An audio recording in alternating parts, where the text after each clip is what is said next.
Welcome to the Microdosing for Healing podcast. I'm your host, Casey Garrett, and together we'll be discovering and learning from inspiring voices of healers, medicine keepers, and visionaries. Every episode, we'll explore the world of health, vibrant wellness, and natural medicine for a new era of human society. Welcome to today's episode. All right. Welcome, everybody. Thank you so much for being here. So today I'm super excited for this episode. This is going to be a treat for me and hopefully for you as well. I am here with three of my very favorite colleagues and comrades in the microdosing space. And it's such a treat to be with them in one room, to be able to dish about what we're seeing real time. I think between the four of us, we have worked combined with many thousands and thousands of people between the four of us. So this is a rare treat to be with them and hear about the evolution of their practices and kind of what they're seeing real time. So welcome, everybody. I'm going to give a quick introduction. So we have Susan Gunnar, who is over in the UK. She is the founder of Inner Reset and Psychedelic Conversations. Dan Harvey is the founder of the Flourish Academy and is up in Canada. And Anahita Anais is here with me in the States. She is based in Southern California. And your platform is Anahita Anais, correct, Anahita? And microdoseguru.com. And microdoseguru.com. Perfect. All right. Welcome, everybody. So to get started, I would love to pose the question that I know a lot of people are asking right now, as more and more people in the mainstream are hearing about microdosing, are called to practice. They want to know, why do I need a guide? What is the benefit of having a coach or a guide, a program, a course? Why can't I just take my microdose kind of like a prescription or a pill? So I would love for maybe Susan to start us off with that question, and then we can go around. Wonderful. Thank you so much for having me here. Really a pleasure to be sharing this space with you all, ladies.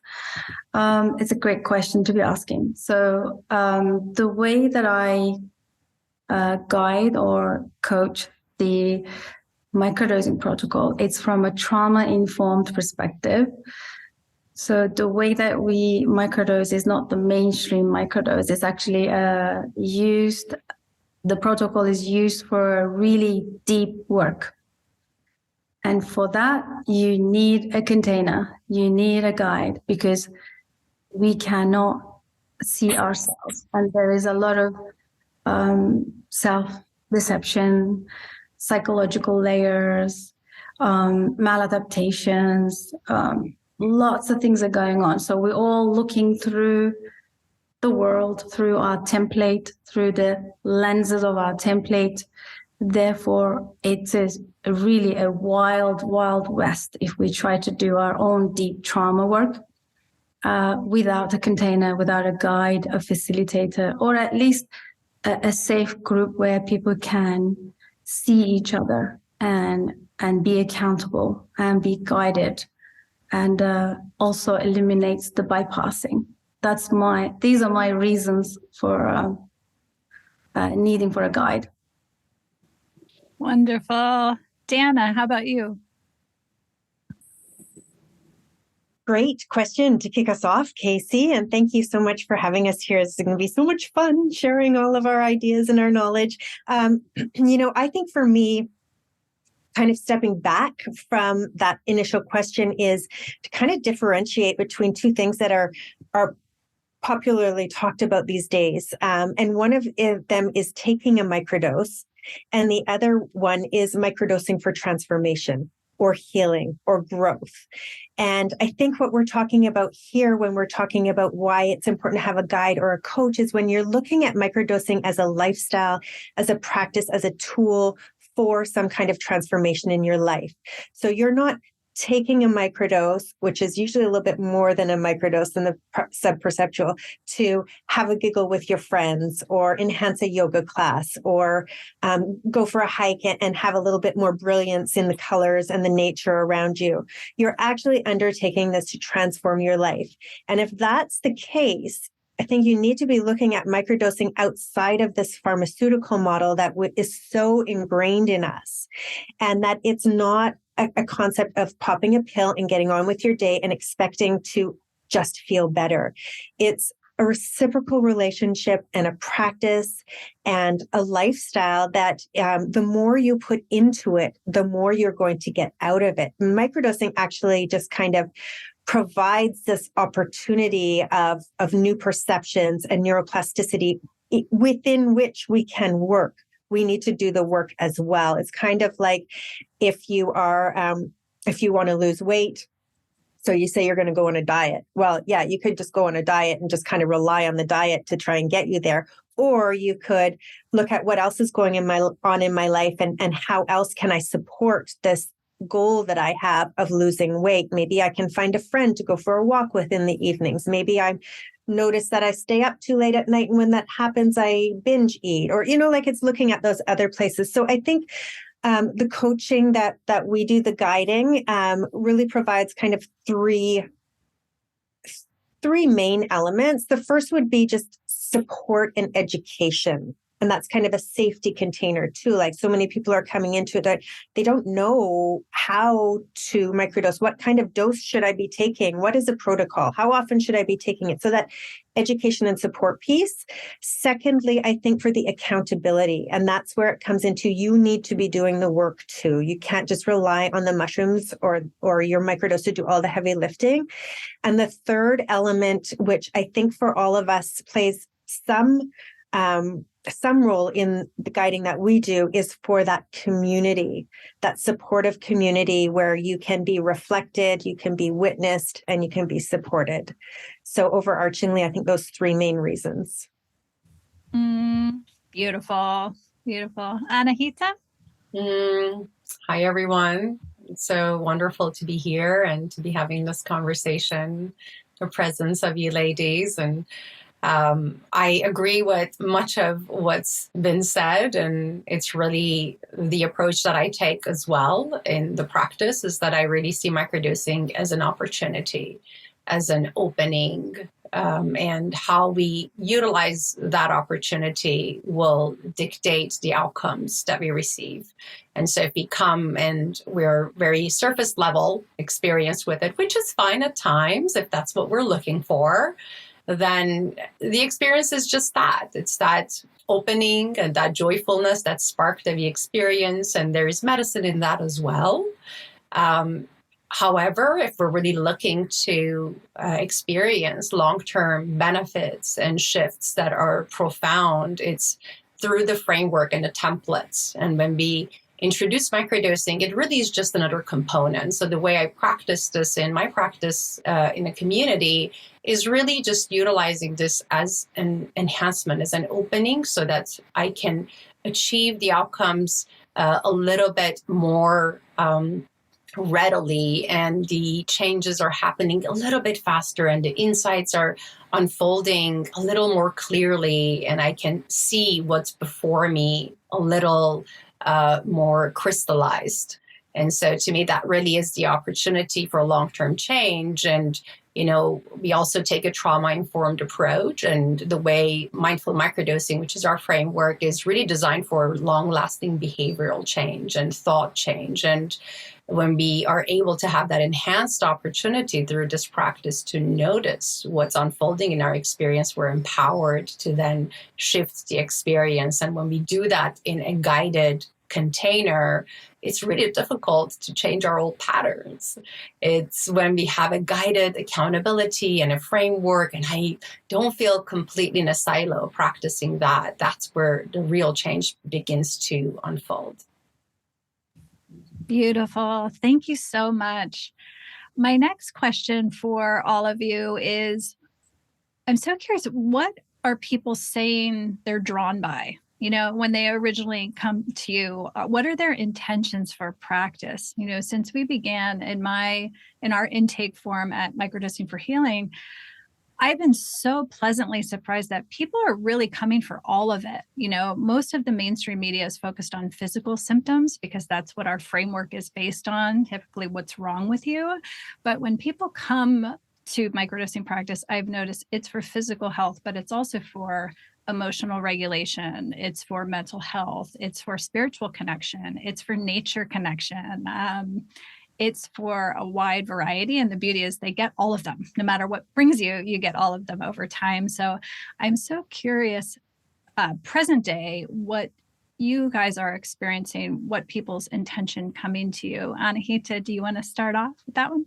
Sure. I'm finding that most individuals that are coming to the practice through our platform, they are really looking for mental health support. So a lot of times they're really looking to address symptoms of depression or anxiety or chronic pain. Is smaller, I would say that's about 70% of people who are coming through our platform, and the rest, they're individuals really looking for a better relationship with themselves, with their environment, with the community.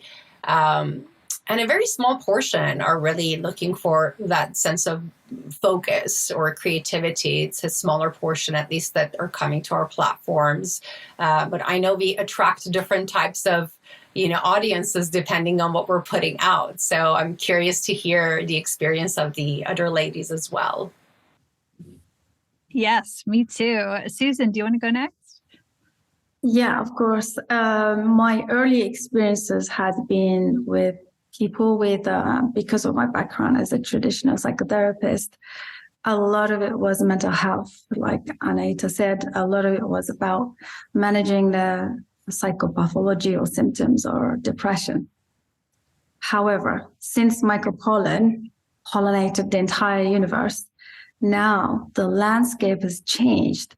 Currently or recently, the most recently, I have been getting a lot of interest from very new people. They're just curious. So not necessarily they have something to work on, but they just want to try and learn and add into their tools. Like, what is this new thing? And we want to know more, and how can we learn and incorporate it into our toolbox? That's kind of the shift that I see lately. Love it. Jana, how about you? Yeah, interesting question. I would say along the lines of Susan, a lot of people who come to work with me are have been working on themselves in various different ways in their lives for many years. They're interested in bettering themselves. They're interested in personal development, and they've learned about psychedelics as microdosing as another tool that can help them with that. And they're curious, and they just wonder how it works and how does it fit into the other frameworks that they've worked with. I would say secondary to that would be more emotional health, particularly people who feel stuck in some way. They're just not feeling like they're living up to their potential, or they feel stuck in their career, or they feel stuck in their relationships, or they just can't get over this procrastination. That kind of stuckness, they're in a rut and they just can't kick themselves out of it. And they're really looking for some support in that arena. Yes, absolutely. I have been seeing that too, especially lately. Beautiful. My next question for you is, what would you say witnessing people real time presently have really been the most remarkable healing benefits that you have witnessed in people? I know in our community, I would say two things.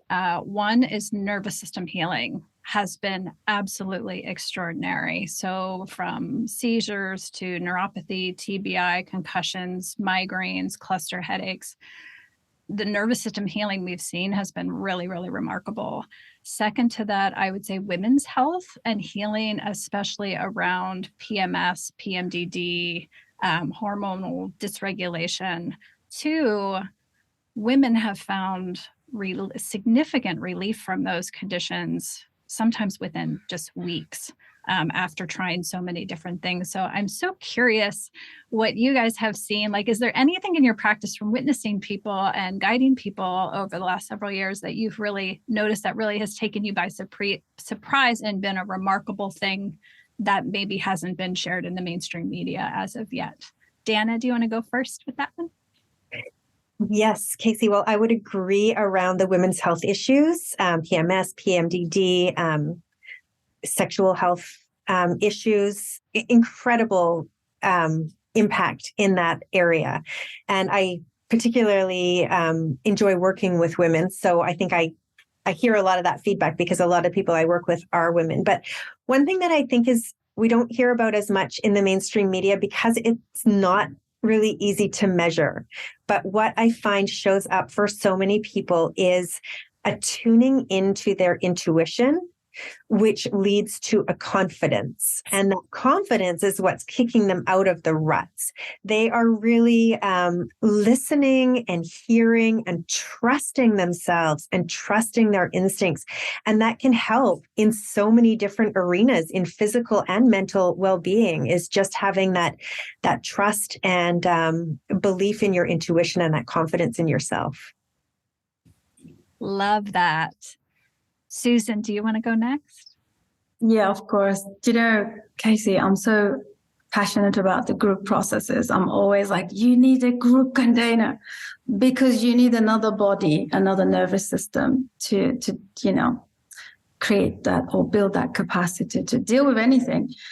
Since, most of our challenges in the world are relational, I think creating group containers have been super powerful. But there are times where I get people very shy or they don't want to be in a group for whatever reason and they prefer a private guidance.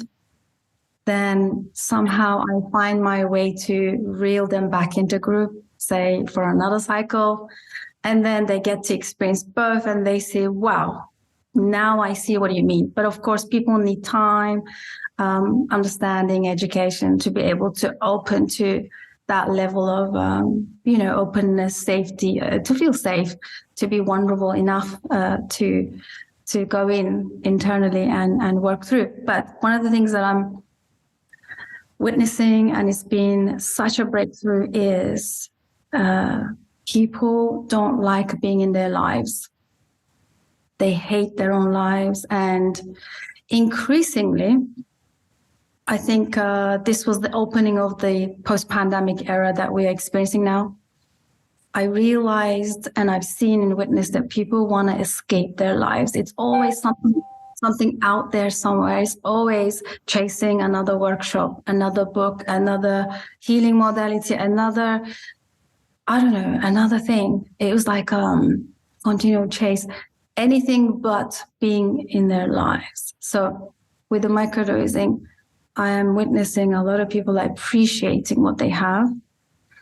And within our community, they have also, we encourage to stop being this self-development shopper.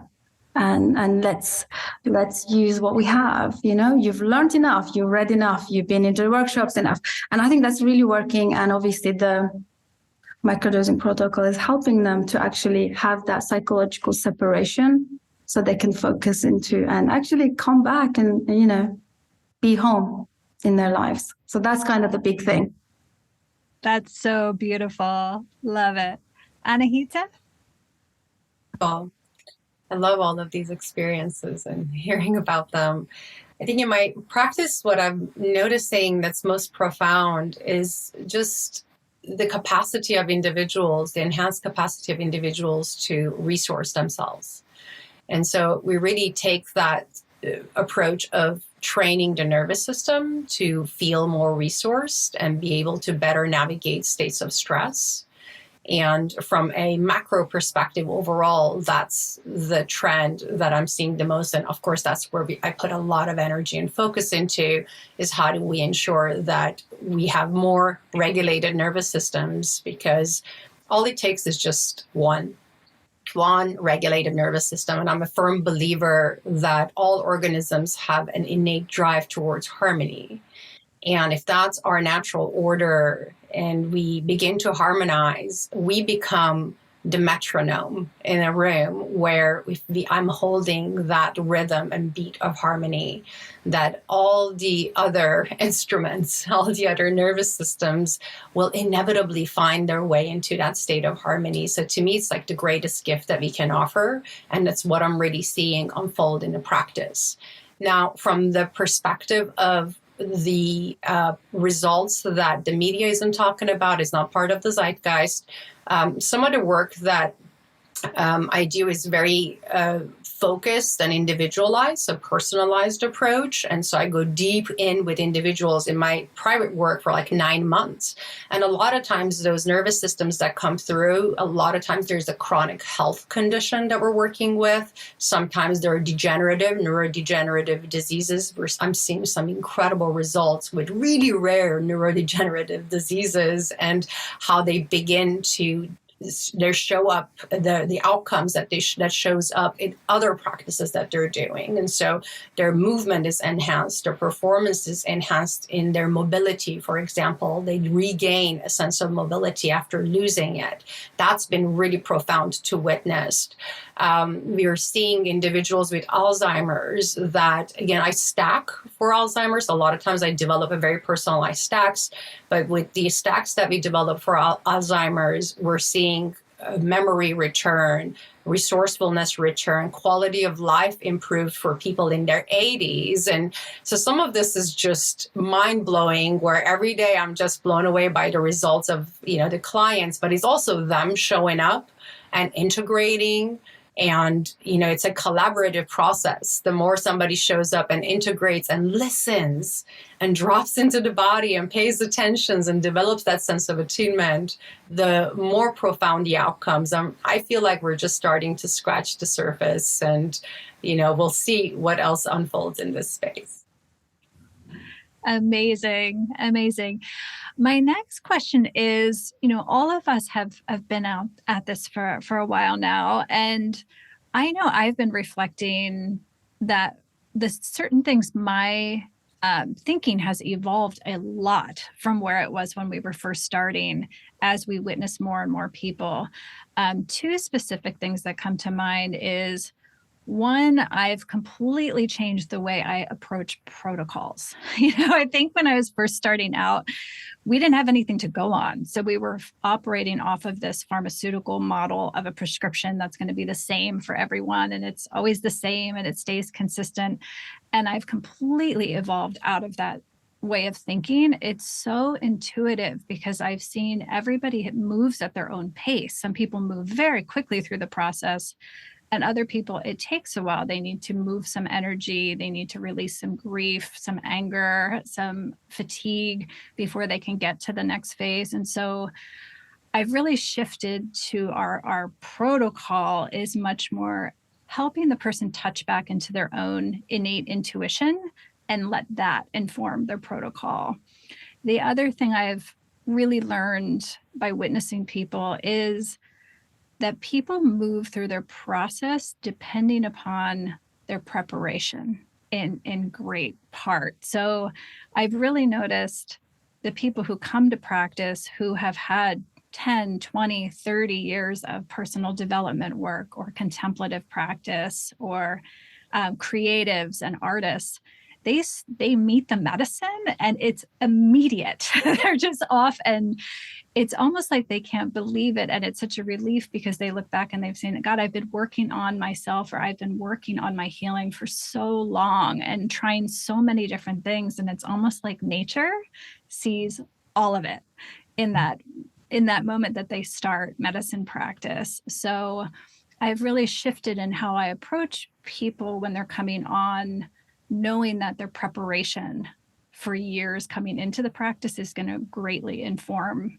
how their process evolves. So I would love to hear from you guys, from the time you began guiding people to now, are there things that have really evolved and opened your mind in certain ways in your practice? And Anahita, go ahead and. Yes. Yeah, beautiful. Um, from the protocol standpoint, there's definitely been a transformation in the practice. I've always taken a personalized approach. So the way really my practice is developed, it's very heavily focused on personalized, and I'm just now expanding into a little bit more wider audiences through the courses and all, but it's always been very personalized approach. Even in that context, it used to be that I would recommend a personalized protocol, and I would say, okay, here's the schedule for a period of time, and here's the dosage, and here's the stack for a period of time, and would just like go with that. But what I've really found is, especially when there is that container of feedback consistently with the client, that the nervous system starts to change, especially because we're incorporating other practices to help unwind the nervous system, that as it starts to change, and it changes every day, our capacity and our resourcefulness can shift from day to day based on what else is happening. So there's a layer of intuitiveness about, okay, where am I today? And do I want today to go a little deeper? And allowing that level of agency with the client to develop their own relationship, because ultimately, you want to move away from this perspective of, I am the knowledge holder and here is what I ask you to do, and you just go on and follow that, to develop that sense of attunement and listening with your body, with your spirit, with the environment, with the plant. And then from that place, now, okay, maybe today is a day that I can stretch a little bit into a higher dose today, and then listen and allow that to really settle into the body. And then from that place, decide, okay, do I want to go a little further today, or do I want to take a little step back? And what does it mean? What do I need? What does it take for me to go a little further? And make sure that I set up that container of safety and resourcefulness, so that in a day that I go a little further, that I know that I'm supported, and I know that I can lean back into my practices or my environment to support me. So that's been really beautiful. And I'm also finding this combination, especially working with individuals who are, have high demand corporate lifestyles and jobs, is that we follow a very specific protocol, but I like to let them unwind on a weekend. And maybe to the weekend, if you feel resourced, dose up, or put on a different kind of even stack or experience for that weekend that is less cognitive driven and a little helps you drop a little bit deeper into the body. So that's kind of how the protocols are shifting along the way. And I'm just like been implementing that for the last few months, and I'm kind of blown away by that. But I'm super curious to hear everybody else's experience here. Right. Susan, do you want to go next? Yeah. So the way that I understand the medicine from my own experience is that I have this saying that it's actually not so much dose dependent or the medicine dependent or what we do with it. It's about just agreeing to commune with this tiny piece of the big intelligence, right? And then it's about healing the psychological layers. I think when people are prescribed on a one cycle of our protocol, let's say, by the end of it, things shift so much within themselves. We also reinforce the self-agency as well here. But what I see, and it blows me away all the time, is within that protocol, they tend to find their own other medicines. For example, we can only provide the scaffolding and the foundation. And then I always encourage them to go and find what works for you. And we had people immersing in dream work. We had people immersing in yoga, body work, breath work. We had people literally shifting, turning, leaving their job, going into something else, leaving countries, leaving everything. It's like U-turns. And I'm always like, no, let's not make radical decisions right now. But still, that level of conviction that I hear all the time, they always confront me sometimes. No, I really know it this time. I'm so know it this time. It's from my gut. I'm not making a radical impulsive decision. This is what it needs to happen. So those are the things I'm seeing. And with the dosage and medicines, we also do different kind of medicines. Like we're bringing in, so we have the template for the cycle, for the group container. And also we're bringing in different medicines now, which is exciting. for microdosing. So that's I'm collaborating with different people. So I think one of the most exciting one I'm looking for is the drug detoxing, maybe ibogaine microdosing. So of course, coming back to your question, I am transforming in the process, and I am seeing changes within myself, and also softening to be more open-minded. And that's probably what I feel right now. Yeah. Thank you. Beautiful. Yeah. Dana? Well, I love the discussion around protocol. This has come up so often in our Psychedelic Microdosing 101 rooms on Clubhouse lately. And it's definitely something that I have shifted on over the years of guiding people with their microdosing. I was very like, this is the protocol. This is how you're going to do it. Now, I find that it is very, very helpful to start people off on a protocol. Prescribe a protocol more or less while we continue to work with them to find their sweet spot, what works best for them personally. But I'm much more of a fan of intuitive microdosing now, because what I've noticed is if we can start people off with the microdosing using the protocol as a container of safety, security, it's like psychological safety. They feel safer. They've got this container that is safe for them, but it takes very little time before that intuition kicks in that we were talking about earlier. And to constrain them to a set protocol, once they are really understanding the medicine's working with them, they're working with the medicine, they're listening to their intuition. I'm much more supportive of, now let's look at what feels right for you, and just allowing that spaciousness for them. So that's definitely a shift for me. And the other shift that I've found over the years that we've been touching on as well is that power of community in this kind of work. For a while, I was doing only personal protocols and only one-on-one work, but I'm just like more and more seeing the enhanced and accelerated results when people are working together in groups. So really shifting my focus again to be more group oriented. Love it. Thank you so, so much. My next question of you all is, who do you love working with? You know, there's a lot of guides and coaches. And so a lot of people beginning to practice want to know, like, how do I find my guide for me? Like, how do I know? And so I find over time, you know, we really, you know, we magnetize, like attracts like, you know, and we tend to create communities around us that of people of kindred spirits, right? And so I've noticed over the last 2.5 years, our community is a lot of creatives, a lot of people who are very open, who come in with some degree of contemplative practice, who have done some work, who have, as Susan said, have done a lot and tried a lot of different things, who are kind of the builders of the future, which when I kind of stepped back, because everybody's very different ages, our age range has been 19 to 91, all over the United States, all 50 states. But when I sit back and I kind of look at the threads and themes that connect everyone, in some way or form, they're all the builders of tomorrow. They're the entrepreneurs, the creatives, the founders, the artists who are going to be building. And so when I look at it through the lens of nature, I'm like, that's very good. That's very clever of nature. Like, who do we want to inform nature's wisdom? It's going to be the people building the future. So that's some of the threads I've seen. But I would love to hear from each of you who you really love working with. What really are you passionate about? What lights you up? Anahita, do you want to start with you? Sure. It's a great question. So I have a 2-tiered practice, and, you know, personally, I thoroughly enjoy the work that I'm doing with impact leaders and change makers.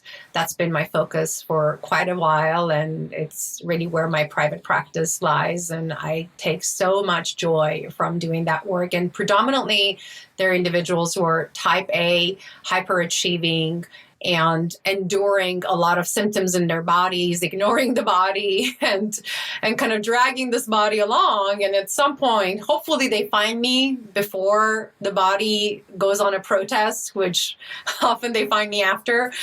and that's really where my most joyful work one-on-one lies. But as we launched Microdose Guru, really the intention of that was to democratize access to quality education. So in that space, it's like I want to capture the individuals who are underserved, who are experiencing, and a lot of times the people who come through Microdose Guru are experiencing symptoms of anxiety or depression and are looking to either get off of medications or avoid getting on pharmaceutical medications. And that feels like a much vaster space. And to be able to work with these individuals as a platform, it feels like that will have the larger impact that we can have. And to me, it's like a two-tiered impact. I've always been focused on vertical impact, which is the work I do with leaders. And this feels like a little bit more horizontal, vaster impact with vaster segment of the population. Beautiful. So exciting. Susan, do you want to go next? Yeah, so I have this term that I use. I love working with people who have leverage. What I mean by that, people who have really bad relationships with their children. They are terminally diagnosed. They lost, like financial loss or bankruptcy or all kinds of different things. So I call that leverage. And the reason I love those people, because they have nothing else to lose and they are so open and they're so present and they're so ready. And then those are the kind of people that would run with it after one cycle. They haven't got any resistance anymore, because life has given them and humbled them, and they've had enough challenges already. And yeah, that makes them really open, and it really moves me every time, the level of grit that they have, and then they bring that commitment and the consistency into it. And yeah, those are the ones that really move me every day with the leverage. Gorgeous. Dana? Thanks for asking. Mm-hmm. Dana, how about you? Yeah, I find that the people who generally find me and choose to work with me are the ones that I'm loving to work with. And they are, like seeks like. And I come from a very corporate background, C-suite level executive. Before I moved into this work, I was CCO and head of investor relations for a publicly traded psychedelics company. So I find a lot of CEOs, entrepreneurs, political leaders, people in positions of power come and find me because I have been in their shoes. I understand that these kind of specific traumas and experiences that they're having. I've experienced burnout, which many people are coming to me experiencing. I believe there is a specific kind of trauma, leadership trauma, that is a forward-looking trauma rather than a backwards-looking trauma that we mostly look at. So being able to relate to these people, and they're looking for someone that can talk their talk and walk their walk. So they have a sense of comfort with me. The reason that I love working with them, because when you're working with people who are in positions of power, the trickle-down effect is not only are they benefiting, but everyone that they influence gets to benefit as well. It actually gives me goosebumps to think about it. But that is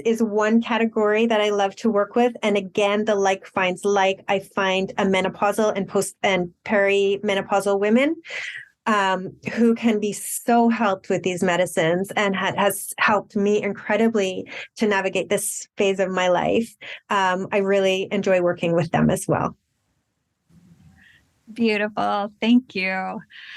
My next question is around the kind of gap that you all are seeing between the way the mainstream media is portraying this work versus the reality of this work. I think when you're in the work and you're so passionate about it and so devoted to it, and we care so much, it can't help but kind of break your heart in certain ways when it's presented a certain way. And so I know for myself, especially over the last 6 months, what the element that's really breaking my heart is I hear, podcasts or talks or panels and say, and not once, nature is not mentioned once. Earth is not mentioned once. And it hurts my heart because this is what it's all about for me. And so we want to, keep it in the realm of science or pharma. And, I really want to bring nature back into the conversation as part of the healing of these medicines. So that's my gap that I see. And I would love to hear from you kind of the gap that you're seeing between the real direct work you're doing with people and kind of what the mainstream story is about this work. Susan, do you want to go first on this one? Yeah, thank you. Well, I always say we don't do the mainstream microdosing. I always say that. So I think the first portion of our group container, it's about re-education. Exactly like that. Obviously now, because it's mainstream at the moment, psychedelics are mainstreamed, we're going to have to deal with that. We're going to have to help people to unlearn and relearn what we are communing with. Like you said, Kaise, I think the nature and us in it is, it's all comes back down to this trauma of splitting, dissociation, numbing, as Anahita said, not being in the body and dissociating from the body, which we call coming home. I think that is the key. And as soon as we help person transition, or at least make that transition into finally being okay with being in a body, inhabit a body, that organically allows them to be more connected with the other, with the nature, with the people. They can be more present. I think it's just like the byproduct. Like when we connect with ourselves, then connecting to nature is just another, it's a second skin. It's no more a conversation anymore. So we focus on that mainly, but always comes back down to education. So this is how we're trying to tackle. In everything I do, that's one of the reasons I have the podcast, so we can bring more of the coherent and authentic conversations that this is not that. So let's just come back here and, have a coherent conversation about the psychedelic medicines and what they are. So yeah, education would be the thing for me, as always. Beautiful. Anahita? Beautiful. Beautifully said, Susan. Yeah, I really agree with that. Education is really the pathway to bridging the gap. The way I frame this is kind of a larger philosophical conversation that is about the differentiation between extractive approach and philosophies and regenerative approaches and philosophies. And, coming from the world of, I also have a background in tech. So coming from the world of tech and performance and high performance is so much of that conversation, and still so prevalent in the online sphere, is this narrative of biohacking and performance hacking and just hacking. And just when you really go deeper into the roots of the word, it's just so problematic that, we're really looking at our bodies in this way. And it really starts from the body, is that when I am approaching from my body from this perspective of how do I get more, and never really looking at anything else. How does it impact me? Why am I not energized? What's happening underneath layers? But just like, give me more. And there's this very capitalist, approach to, I want more of everything. And whether that's energy, whether that's sense of entitlement to the impact of medicines, or its focus, or its joy, or its money, whatever it is there's this not enoughness culture that's permeating across our consciousness. And we're indoctrinated into to it from early on. So it's not anyone's fault. And I think that's the other layer to really highlight this, is that we're all trained this way. And specifically when it comes to medicines, we have this complete disconnection from the medicine itself and ourselves and our engagement in our own health and well-being. And so we've been trained to take this pill, as I'm told, and feel entitled to its symptoms or to its benefits, and completely ignore any negative side effects. That's really what I'm trained to do. And we bring that level of consciousness into medicines as well.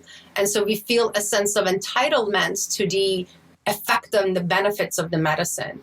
And I have a lot of compassion when we come to it from that place, because that's how I came to this medicines. You know, when I first got into space of psychedelics, I felt extremely entitled. I was like, wow, this is what everybody's feeling. I'm going to go feel the same thing. And when I didn't, I was upset. I was like furious. I did all this work to prepare. And so again, it's like there is a level of humility that comes through practice and knowledge and apprenticeship and learning. And I think we got to be really kind with our friends. You know, I highlight them as the bro dosers online, and still want to be kind to them. We can highlight the consciousness, but be kind to the human itself. That recognizing that if I bring that narrative of extraction, and we start that from the body itself, it's like, I want more, so I'm going to go and feel entitled, and I'm going to extract whatever I want from this medicine and completely ignore the earth, completely ignore the traditions who have held it sacred and carried it all the way here. And I'm just going to have this very pharma attitude towards it. So, and there's very little that you can get from that, from a benefit standpoint. And I think that's the other thing to highlight, that I highlight, is that yeah, maybe you'll feel better, but you have no idea what you're missing out. And there's this entire world that can open up to you when you come into a state of mindful practice. And so to me, the bridging of the gap is through kindness, through highlighting the dysregulation, not shaming people, and creating a safe and inviting environment for us all to return to our bodies, to the earth, to these ancient traditions, and with reverence and humility, and then witness what happens and what unfolds when we do that. Yeah. So beautifully said. Thank you. Dana? Yeah, beautifully said, both Anahita and Susan and Casey, all three of you. I agree with that. It comes down to education. I think I intentionally use the term transformational microdosing when I talk about the work that I do, because it helps to differentiate between two gaps that I see. The one gap is between microdosing with the pharmaceutical model, which is pop the pill in the morning, expect it to mask your symptoms, get on with your day. And it's very hard to explain to people who are not educated on that, sometimes why you may actually feel worse when you take a microdose before you feel better, because it's being highlighted for you. But this, it's such a different model of relationship and reciprocity, and putting the work into it and not leaving it all up to the mushrooms to do the heavy work. So that's the one gap that, and it's funny, I find as much as you can educate people on it, once they start microdosing, that expectation is just so deeply ingrained that it takes like continuous education and continuously that accountability on the work that they need to do themselves. So that's the one gap that I see where education is really important. And the other gap that I see is the difference that I alluded to earlier between taking a microdose versus microdosing as a practice or a lifestyle for long-term sustainable benefits.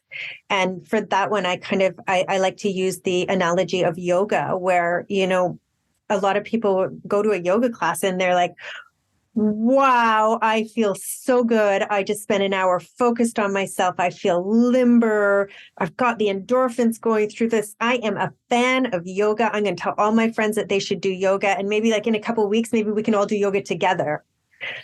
That's taking a microdose, and there's nothing wrong with it. But if you are looking like in yoga for long-term sustainable benefits, like a leaner body, like more strength, like enhanced mindfulness, one yoga class isn't going to do it.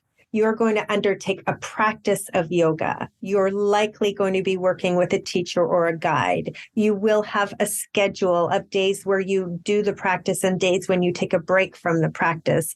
And the benefits, you may have effects after one yoga class or one microdose, but the benefits occur subtly over the course of time with patience, guidance, protocols, etc. So those are the two kind of gaps that I really focus my education around. Beautiful. Thank you, all of you. So the last question I have for us all is around lifestyle practices. So a lot of our listeners are new to practice. They're curious. Maybe they haven't begun yet.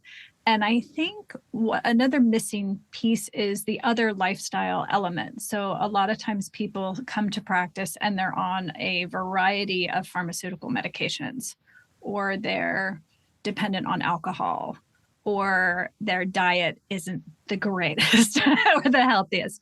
So in what you have witnessed, what are the most significant lifestyle practices that either impact microdosing practice for its betterment, or that really detract from the experience, and kind of how do you work with that? So Anahita, do you want to lead off with this one? Sure, thank you.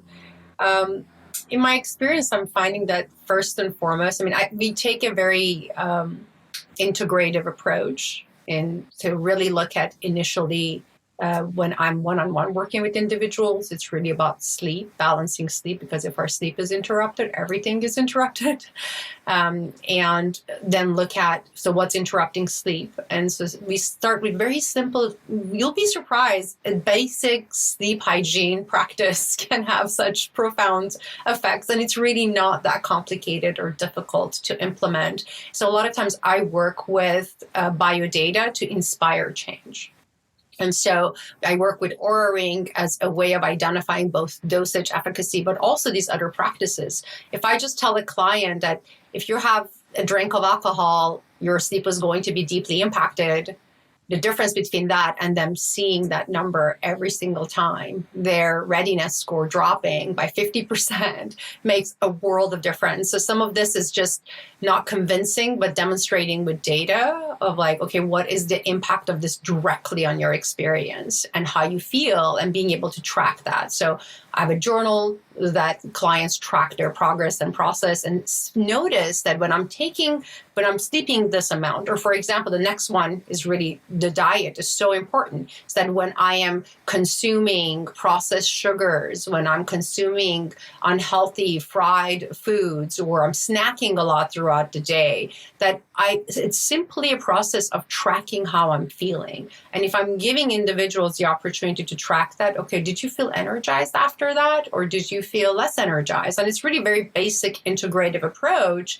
is that the individuals are then inspired. Yes, I can make some recommendation, but it only fully integrates when they're noticing and tracking that across the board every day. Or if I took in this form of media or this form of an environment, how does that impact me? Is that what I'm finding is, yes, I can make recommendations and say, stay away from violence, stay away from intense news debates and coverage when you're working, especially when you're in this experience of the medicine.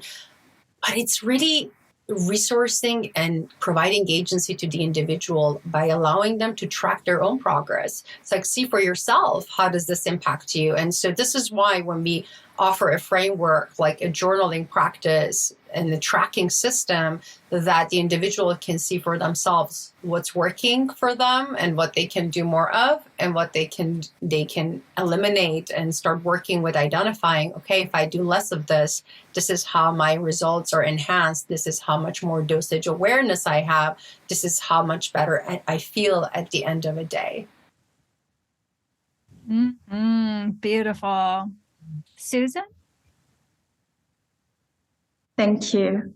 So in the group processes, we also have similar additional integration practices, like bringing the nutrition, the primal movement, fasting. We do a review of the relationships that we have the current relationships, because I'm really pretty much focused on the relational stuff a lot during the microdosing, because I have come to conclusion throughout, guiding so many friends now, they are our communities, that relational stuff has been the thing. And it's been the biggest highlight. And I tend to witness that the medicine always goes there first. So that's kind of one of the way that I look at it. The other thing, I'm interested in your question when you said what is more distracting, or what is more impacting, or at least stands in the way of people receiving the benefits. And what I noticed, people who have practiced mindfulness or meditation or yogic traditions or esoteric traditions or spiritual practices, or people who have coached for many, many years with the traditional tools and traditional approaches, they tend to have a lot of resistance. So that's one of the things that impacts the microdosing experiences they have.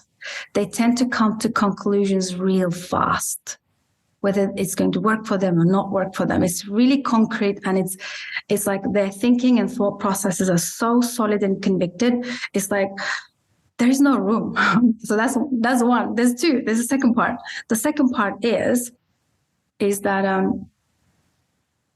people, when they feel, I think earlier you said it, Kaisi, and I think maybe the other ladies as well, when it's hard to look at the whole microdosing process or protocol as a discipline, as a practice, as a long-term commitment.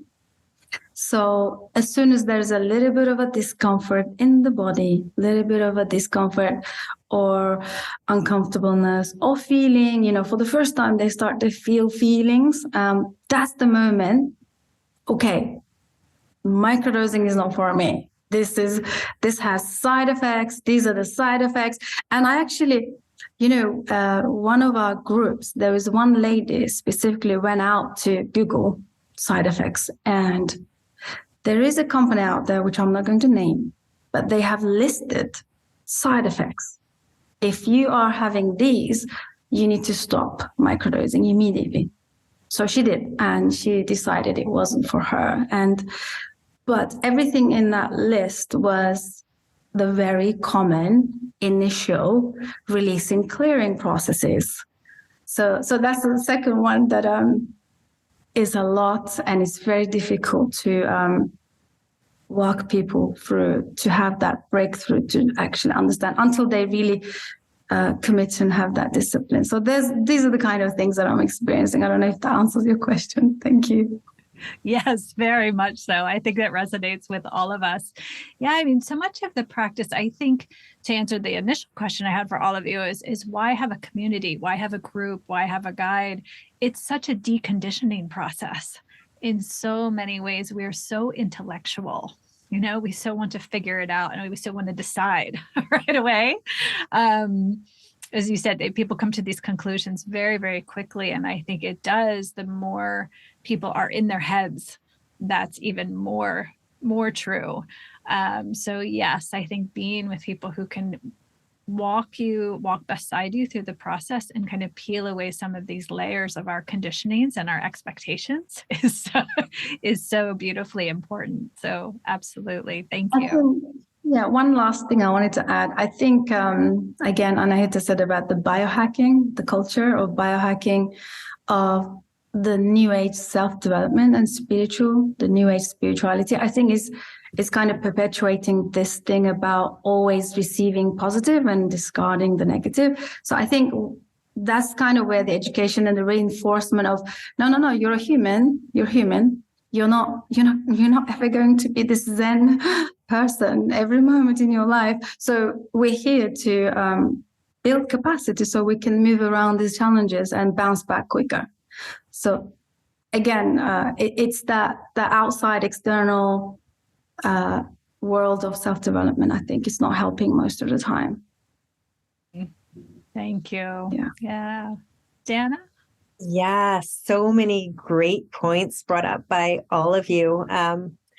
I'll just feedback on a few of them. First of all, yes, Susan, that education piece around the side effects actually being good.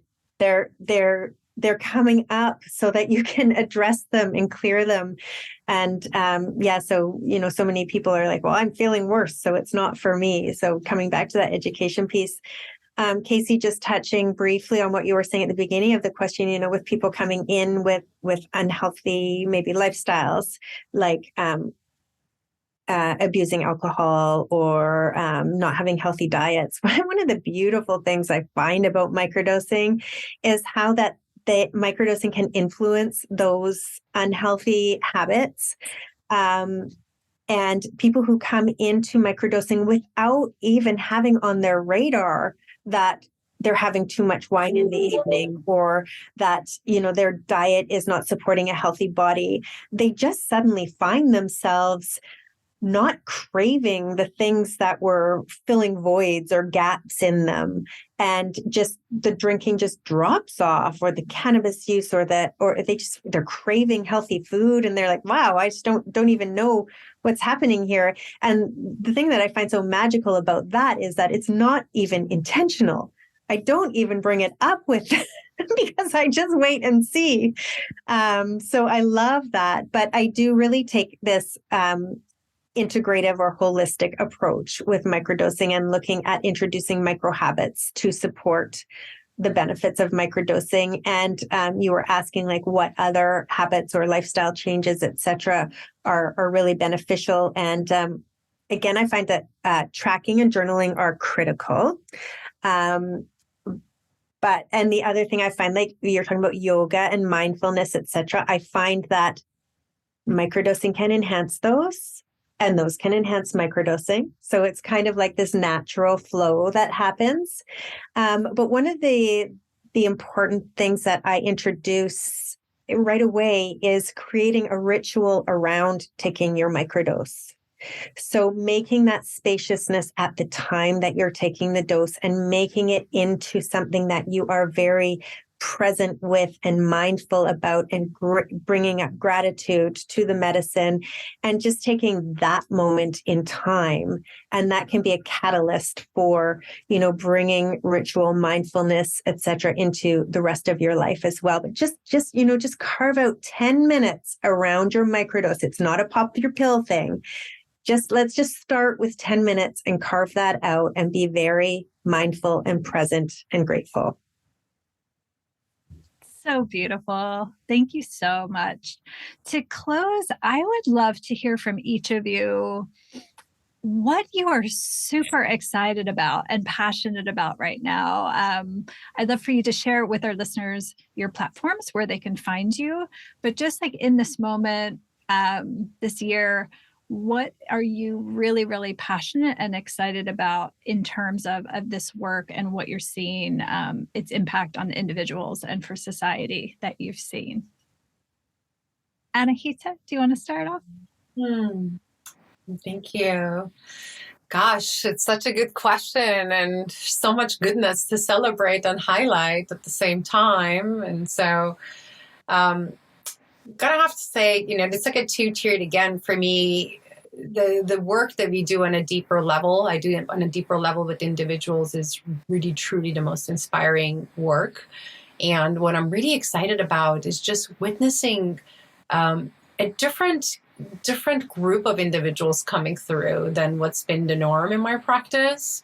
And it's just so refreshing to have new types of people from new demographics with new backgrounds showing up to this space.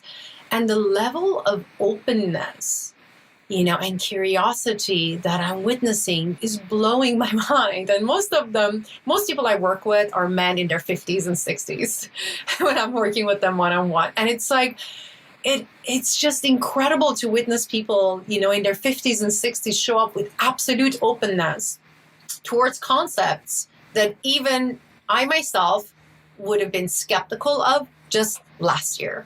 And so there is an opening of consciousness into expanding beyond the physical, but even having been in the world of shamanism for 15 years, even beyond that, there is just layers unfolding of we don't know. And the more open we are, the more of it shows up. And even the collaborations that are showing up are so fascinating. And it's perpetuating this quantum leap in healing, in consciousness, and to be a part of that momentum and just be one of the pieces in this momentum and to bear witness to how that's unfolding on a mass global scale, but also on an individual scale, on the cellular scale. It just feels like it goes from this micro to this macro, and we get to have this perspective into it, being in the space of healing and transformation and being the facilitators of that. And to me, it's like the most profound and exciting thing that's unfolding.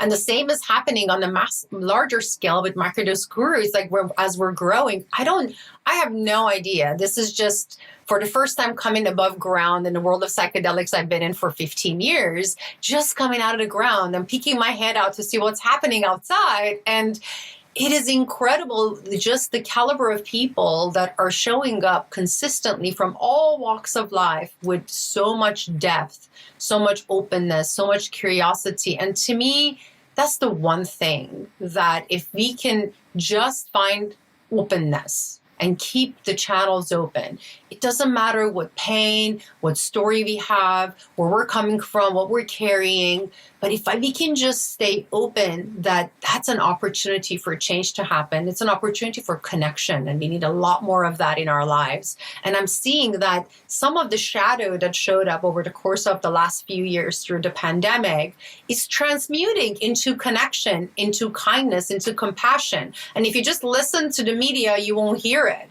But if you're really working with people and you're sitting with people who are very different than yourself or very different than each other, and they're able to connect from a space of openness and heart-centeredness, there's just beautiful medicine. And I'm celebrating that. I'm most excited about that these days. Oh, so beautiful. Thank you so, so much. Mm-hmm. And Anahita, where can folks find you? So microdoseguru.com is the platform where it is our mission to democratize access to quality psychedelic education and resources. We have 150 pieces of articles. We have courses, journal, free workshop, free guides, all really designed to support the community at large for individuals who are just starting microdosing or looking to take their practice to the next level. So that's our big platform. And then I do my work as a multidisciplinary leadership advisor, one-on-one, deeper work with leaders, impact leaders, change makers at AnahitaAnais.com. Beautiful. Thank you so much. Thank you. Susan, how about you? Thank you. So there's actually 3 levels I wanted to say before we leave. One is I'm most excited about working with adults who have children, who have great responsibilities. Because when we can kind of crack open and see more of a broader, a larger scale of what we are as humans, and also restore the broken bones of the industrialization and what has happened to us, the codependency, the perpetuated codependency, I think those mature parents and grown-ups are really becoming more autonomous and self-agent. So, which means we're going to have a better future right off the bat, just because of that level of autonomy. And the second thing I'm excited about is communities are reviving, people are coming together, we're returning to the ancient wisdom. You know, we talk about holistic or we talk about alternative medicine. This is the first medicine. It is not the alternative medicine. So we're returning back, and I'm going to honor my grandmother who would cook spices and medicines for every single thing. So that's kind of my path as well. Just bringing more of this knowledge and returning back to that wisdom is my second passion and inspiration. The third one is those parents and the mature adults that we're working with, they are changing their children's lives. They are helping them. The young generation I'm really passionate about. Once I read an article that there are still Mazatec tribes who still initiate their children at the age of 5 with high doses, but they create a container with the siblings, the parents, the grandparents. There's a family there, and they initiate their 5-year-olds with a high dose of psilocybin medicine. And there was a group of them, 5 or 6 of them, that they followed for about 20 years to see what happens to these children. And every single one of them, they were in either philanthropy or humanitarian services or something, a job or a career that they were giving back. So that's a no-brainer for all of us to learn from. So my last, but the most strongest passion and inspiration is, can we bring this practice to younger generation? I think they're going to need it most, especially with the growing technology and growing social media impacts. Now that the AIs are being unleashed, ChatGPT, all of these things are being unleashed upon them. I think they're going to need our guidance more. And I think if we educate their parents and they can have access to this, and instead of hiding, instead of taking them recreationally, instead of doing them secretly, now they can use them therapeutically and have a better, more stronger and more unshakable groundedness in, because they are the future, right? So we need to give them the ground and the scaffolding. So that's kind of like where I am now. And thank you. So lovely. Thank you. And Susan, where can people find you? I know you're on Clubhouse, and if you'd like to share your website, please do. Yeah, so it's psychedelicconversations.com. We have a podcast for education, and we have a group microdosing and also private one-on-one, mainly more leaning into the therapeutic use for everyone, not specific to anyone, but really for everyone, because this protocol is for everyone. And yeah, Clubhouse, on social media, as Susan gonna, but mainly it's psychedelic conversations. Thank you. Mm-hmm. Beautiful. Dana? Yeah, I just love what everybody has shared. There is so much excitement. There's so much to be excited about. For me personally, we've touched on it a lot today. And Susan, even when you were kind of giving the caveat around the 5-year-olds, you have to understand they're surrounded by siblings and family and community. And for me personally, I'm really excited to be enhancing and kind of expanding the group work that I'm doing. So that's a personal passion. And I am really excited about the number of doctors and psychiatrists and nurses and pharmacists who are coming to work with me, not just so that they know and they're educated and they've experienced, but so they can offer this as an alternative to their clients. And these are professions that are so ingrained in the pharmaceutical model. So bit by bit, I think we're, breaking that mold when we can work with the people who are the mold. So I'm very excited about that.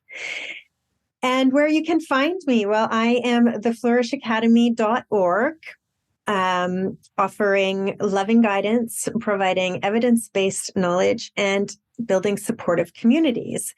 My community resides on Clubhouse. We have about 2,500 members in the Flourish Academy Club, and we host rooms 3 mornings a week at 9 a.m. Pacific.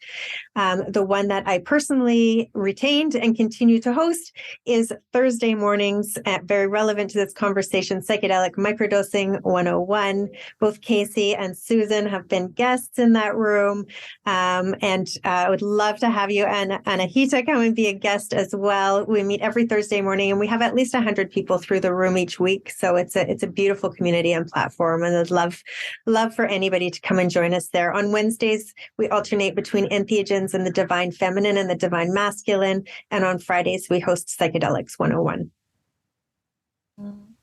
Thank you all so much. We'll add all of your links and places to find you in the show notes as well. And I just wanted to express gratitude and so much love for all of you who are doing such beautiful, beautiful work. So thank you for being with us today. Thank you, Kaisa. Do you have a minute? I would like to turn the question to you. What inspires you? What makes you passionate? Because you're you're an amazing leader in the psychedelic microdosing space. So I really appreciate you. I see your post and I see what you're doing. So what is your inspiration and passion? Thank you so much. Yeah, I have so much respect for all of you.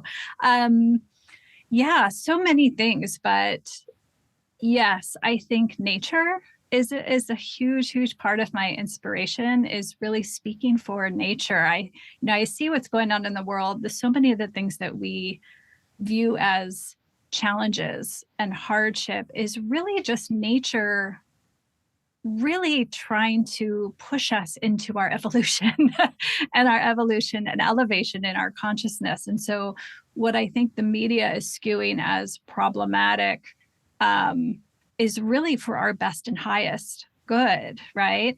And so I think that working with nature, what she is trying to express to us, and really giving people, in my own practice, all of the things you read about are true and they're beautiful about microdosing.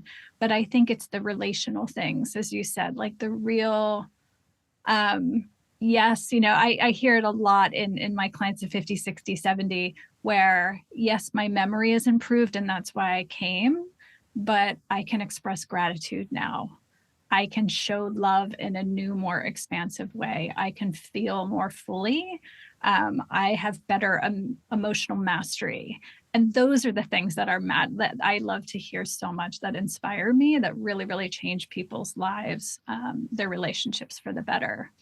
And then I would say, most of all, I think it's the medicines and practices' ability to put people back in touch with themselves, who they were truly meant to be before all of the conditioning kind of came in. I think very quickly, especially those people who have done significant work and healing work, once they meet the medicine, they very, very quickly become clear on their gifts in a whole new way, and they can really realign their lives in a way that their lives are true expressions of who they really are. So that's what motivates me. Yeah. Thanks for asking. Thank you so much. Mm-hmm. Yeah. Beautiful. Thank you, everybody, for being with us today. And please do follow all of these beautiful, powerful women doing such wonderful work. So thank you so much. Thank you. Thank you, Casey. Thank you for listening to today's episode of the Microdosing for Healing podcast. Are you ready to take the next step? Please visit us at microdosingforhealing.com to access our free Microdosing 101 workshop. In it, you'll learn more about our diverse community, our supportive group programs, and discover if earth medicine practice might be right for you. See you in the next episode.